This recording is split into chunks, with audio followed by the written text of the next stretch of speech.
All right, everybody, been traveling, so we're still here. I know we're a couple of minutes in, but I'm Gen X. We stay resilient, and we're talking about resilient finances of Gen X.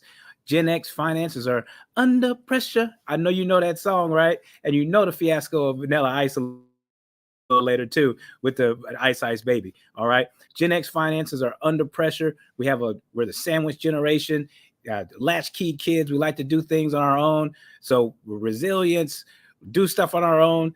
Our finances, we got to pay attention to them. We're living life now. We have retirement in our future. So we're going to talk about 4 things today to empower our finances and keep going. Let's chop.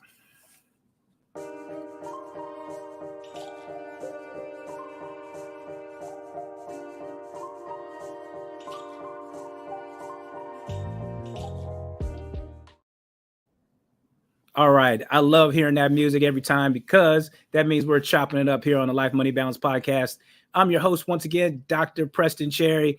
We're chopping it up this week about Gen X finances, understanding the emotion and money of our finances.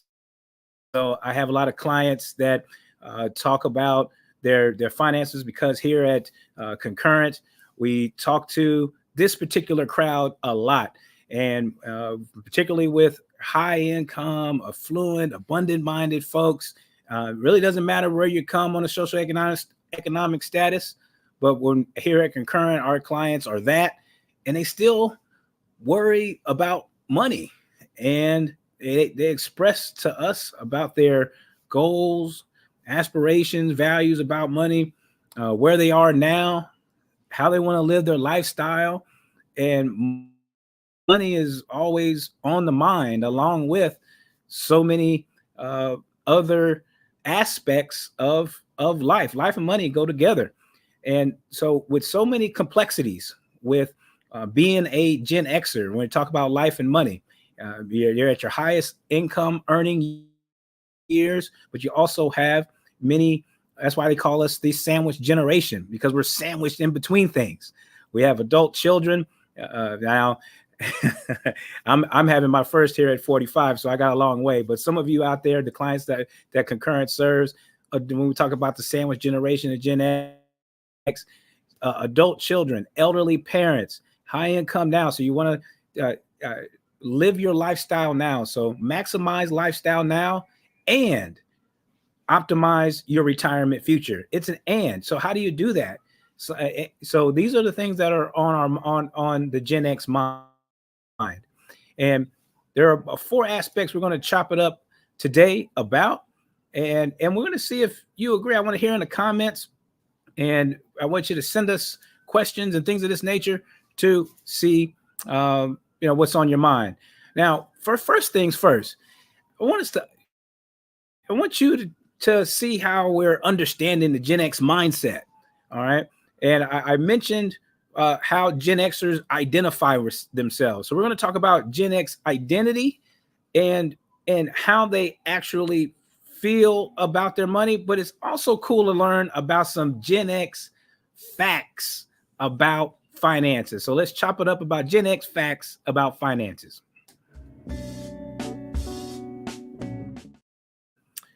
All right. So if you are paying attention to your finances, then you've probably seen some of these statistics. All right. Now, there was a wealth study done by, it was Schwab. And everybody knows, the Schwab folks. There's a lot of folks out, the big companies out there. Now, Schwab did a study and asked about wealth. And what is it? One of the questions was, what number does it take to make you feel wealthy? And that number came out to be, asked a whole bunch of folks, I'm going to talk about Gen X here in a minute, came out to be $2.2 million. How does it feel to be wealthy? And when you got down to Gen X in particular, about where they are in their pathway, about do they feel wealthy along their pathway, folks around, with a net worth, and this is investable assets now outside of your primary residence, folks that had about a net worth of 400,000. Okay.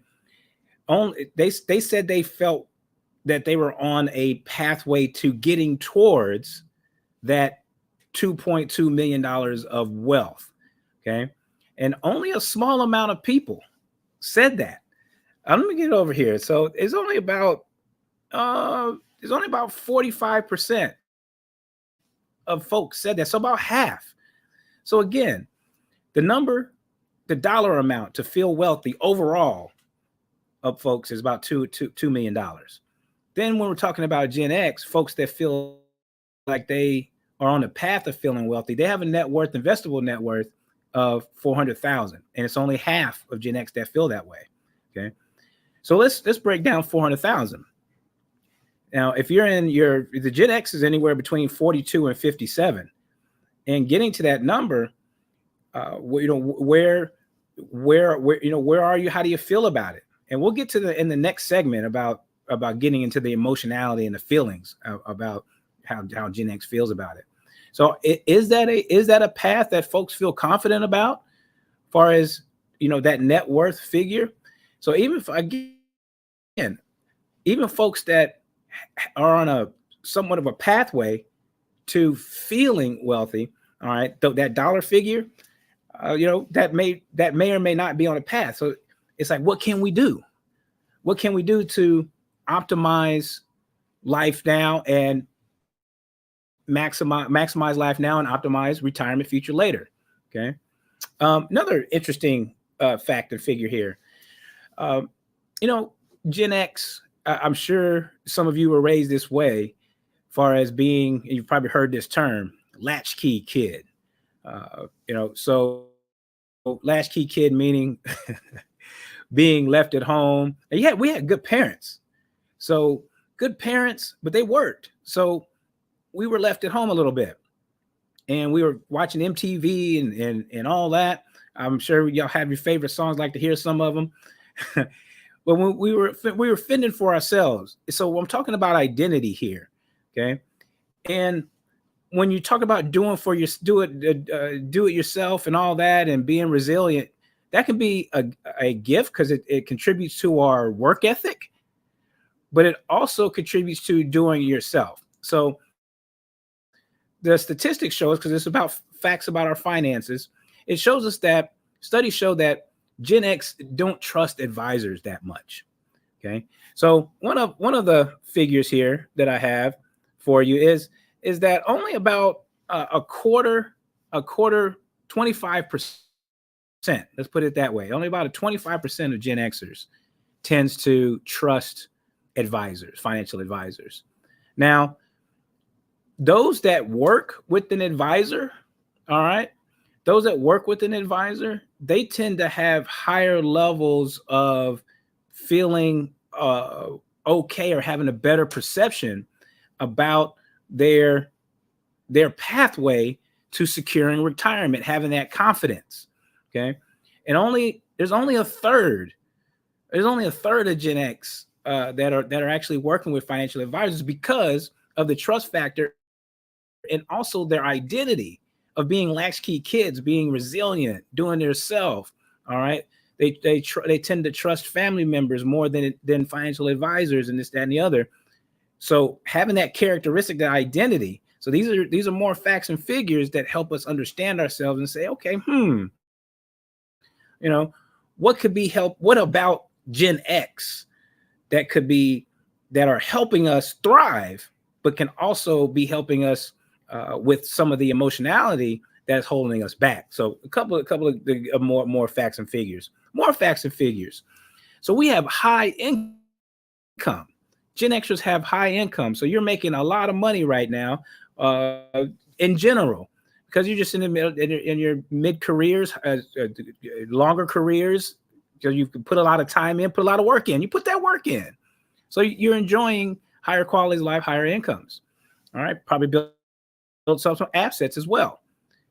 That said, Gen X carries the most debt out of all the generations. Okay. On average, about $61,000 of debt. And that's including all the debts: school loans, auto, mortgage, credit cards. Okay. So and if not one, it's number two in each individual of those categories: credit card, auto, mortgage, school loan. And for sure, number one in school loan, to the tune of average of average of a quarter million in school loan debt. Okay. So what does that mean as far as facts and figures is concerned? It means that although Gen X has a high income right now, and we're enjoying our highest, quality years of life, we're also having to allocate funds to uh, houses, cars, credit cards, school loans, this, that, and the other. Okay. And even if some of those areas are reduced, okay, as far as debt is concerned, uh, that those monies are still going to one or two of those categories. And we're about to pivot to how people feel, Gen X in particular, how they feel about the retirement perception. And if monies are being dedicated to those areas, and a lot of high income earners talk about, well, I don't need, to be talking about cash flow management or debt management. I need some more complex. Well, there's a lot of catch up that needs to be happening. And when we need to, Gen X, when I say we, because I'm a part of it, but when Gen X doesn't feel very well about their finances and it's time to go locate some money, then that's where Gen X finds some of the money in these areas, and then it assigns that money to where they want to go, which is securing some retirement and also maintaining some lifestyle now as well. So large debt holders also. All right. So how do Gen X really feel about their money now and their perception of retirement later? Let's chop it up. Gen X is worried about their money, and there's a lot of anxiety about money. Money is on the mind. Who knew that Snoop, right? who knew Snoop's song back in the day, "My Mind on My Money, Money on My Mind," was actually a song about money and anxiety. Well, actually, it wasn't about that. Did y'all see that the other day when he tweeted something about he was gonna give up smoke? It was a marketing something, but it was pretty good. We know he wasn't giving up smoke. That said, although that song wasn't about money, the primary reason, but you could shift the reason. And mind my money, money's on my mind. Worry and anxiety. Gen X has this money and feeling all the time. All right. So here's a couple of facts and figures about that. Only 22% of Gen X feels very confident about their retirement status. All right. Only 22%. Now, mind you, 70% of Gen X says retirement is their number one goal, as far as funding retirement. 70% of retirement says retirement is their number one goal, but only 22% says that retirement is, they feel very confident about it. So there's a disconnect there. And mind you, we still are in our most vital years. So when in here concurrent, when you jump over to the web page, and also I have when we talk to our clients, it's an and. When we say and, not an or. How do you manage that? How do you balance that? Life money balance, right? How do you balance the two? How do you not give up your most vital years? These are some great years, y'all. How do you give up those years in order and trade that off in order to fund your future retirement because of the worry and anxiety there? All right, we'll get to that in a later segment. But we know by many studies that retirement is first of mind, but yet we're not feeling very confident about it. Okay. Also, too, here's another study and fact and figure. So low people are not feeling very confident about their retirement perceptions, nor are they feeling. Here's another figure. Nor are they feeling very confident about their nest egg as far as the dollar amount is concerned. So remember in the last segment, we were talking about how that $2.2 million, people felt good. That was the number of feeling wealthy. But there was a small amount of folks that, actually felt that they were on the right path. Okay. So that was that, folks that had about 400,000 in their, as far as their net worth, investable assets are concerned. There was only a small amount of people like that. Okay. So going back to the 28%, only 28% of folks feel like they have an adequate nest egg right now. So there's a lot of work to do. And we don't want to have to trade off. However, we don't want to have to put our heads in the sand either. We want to mitigate some of these anxieties and worries that we have, and also, take care of ourselves. I just got off the airplane. That's why you see the hotel and everything right now. And they always say, I know it is cliche, but what they tell you? They tell you put that air mask on first. And that sometimes that means having these conversations about adult children. How much do you finance them and how long? All right. We talked about it on a previous episode. When you're talking about parents, how does that go? When you start having that conversation, how do you split responsibilities, this, that, and the other? Because we have to fund both things. You have to put your air mask on first, connecting with your current self and your future self. So there's a lot going on there. Okay. A lot going on. So not many folks are feeling very confident about their retirement outlook. Not too many folks are feeling good about their retirement nest egg. And 70% are worried about their financial future. All right, let's pivot to something that's really happening right now and affects our pathway to saving for retirement, our saving for retirement. And that's a big I word, which is inflation. How does inflation affect our retirement pathway? Let's chop it up.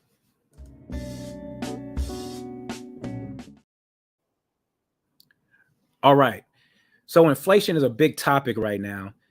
The last couple of years, inflation has been jumping up, and these are just ebbs and flows as far as inflationary times. Sometimes inflation is lower, and then sometimes inflation jumps up. That's just the ebbs and flows of external economy. And here, the last few years, inflation, when we talk about that, it's the rising costs of goods and services, and then in the rise in costs of goods and services and lifestyle, it naturally goes up over time, regardless of the ebbs and flows of the economy over the near term. Okay. So you got near term economic choppiness. Okay. And then just over time, inflation happens. So, when you start using these terms, like, I was using this term the other day, like spry, and I forgot what other term I was using the other day. Somebody told me, they were like, Dr. Cherry, yeah, you're getting up there a little bit using terms like spry. Also using terms like, well, when I graduated high school, which was 97, when I graduated high school, gas was $1, and it was like 98 cents. Y'all remember that? So that's what I'm talking about. Remember, like it was yesterday, but now we're starting to sound like our grandparents and our parents. Remember when, gas or bread was such and such? Same thing, right? So when we talk about that figure that we're trying to figure out that funds our lifestyle in the future for retirement, well, that figure may not be the same, because inflation is going to affect the purchasing power of our dollar. Inflation is going to affect the purchasing power of our dollar. The money that we have now is going to purchase a certain lifestyle, and then that money is not going to purchase the same amount of lifestyle later. And why is that so important to Gen X? Well, we are nearer to retirement. 5 years, 10 years, 12 years. What is your ideal retirement date? When is that? Well, because it's in this window window, well, inflation has a higher probability of affecting our, purchasing power of our lifestyle in the future. It also affects how much we are saving for retirement. If we do not account for inflation correctly, then we will undersave for retirement. So inflation not only affects the retirement savings, how much we save and project, what type of lifestyle that we have. If we do not, if we do not uh, carefully calculate for it, then we'll be under saving and then under purchasing the lifestyle that we actually want during retirement. So lifestyle inflation has a huge effect on particularly this generation and also the retirees. I mean, that's a whole nother thing because they're living it. Okay. But in those two areas for Gen X, because retirement is near, amount we save and amount of lifestyle that we purchase, inflation is important. Now, inflation tends to smooth out over time. We do not want to be under saving and under purchasing the lifestyle, our aspirational lifestyle that we want to live. So we do have to be mindful of that. So when you're calculating or estimating your retirement, be mindful of how inflation is going to affect your future. All right, so let's wrap it up with a few things that are top of mind. And we always say, I get sometimes there's a little pushback on this, but you can do an and not an or when you're talking about maximizing your lifestyle now and optimizing your retirement future. How do you go about doing that? Let's chop it up. All right. Big and, not an or. And I come up with my own phrase. I probably need to make a t-shirt called and not or. Sounds like a gremlin or something like that. All right. I think I might come up with a t-shirt like that. Holler at me if you want me to make a t-shirt. I call it and not or. Okay. And it's an and, not an or. And I stress that starving, you don't have to starve now to feed later. You don't have to starve now to feed later. You can do both, but it's just about being mindful and being intentional with a plan. And this is why it's so important for our meaning Gen X, the resiliency, the do-it-yourself. There's so many complexities that are going on with being a Gen Xer, a high-income Gen Xer, with multiple aspects of your finances, going about doing yourself and dealing with that, and you maximizing yourself now and optimizing retirement. You have tax, you have retirement accounts, you have a lifestyle things that you want to account for. You have events that milestone events that are coming up that you have to account for. So there's so much that you have to account for right now. Elderly parents, primary home residents, so much. Social Security is coming up. There's a swath of aspects that we have to address. Okay. So I want you to be mindful of the complexity of your lives and extend a little trust and collaboration with folks in order to ease some of that worry and anxiety, because I promise you it is a lot. For example, I mean, some folks have equity compensation. Some folks have complex employee benefits that you have to think of, whether it be health, bonuses. Some of you have small businesses, you're business owners and entrepreneurs. So the way you structure your businesses, how do you utilize your businesses for retirement accounts? There's so much that you can be doing to have an and, not an or. Okay. All right. I want you to be mindful of the savings rate. Now, you hear this word, you hear the B word a lot. I pause there because B word is not a curse word. Budget. Now, okay, we don't want to be doing no budget. Okay. We want to have a spending plan. And one of the things is reverse one of the things is it's called reverse budgeting. It's a spending plan. So pick your ideal retirement. What does it look like? When is it? It can be 5 years from now. It could be 8. It could be 10. What does it look like?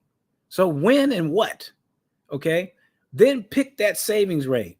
Be mindful of inflation, and then automate. Pick what's your ideal date, and then automate, and then dedicate. So dedicate yourself to that figure, and then then you get to spend what's left. Then that's when you were talking about doing an and, not an or. Okay, pick your date, dedicate to it, automate, and then you get to spend the rest, and you get to live. You got to live with a little bit more, less worry, less anxiety. Okay, because you have then given your life and money alignment. Now you're giving your money assignment.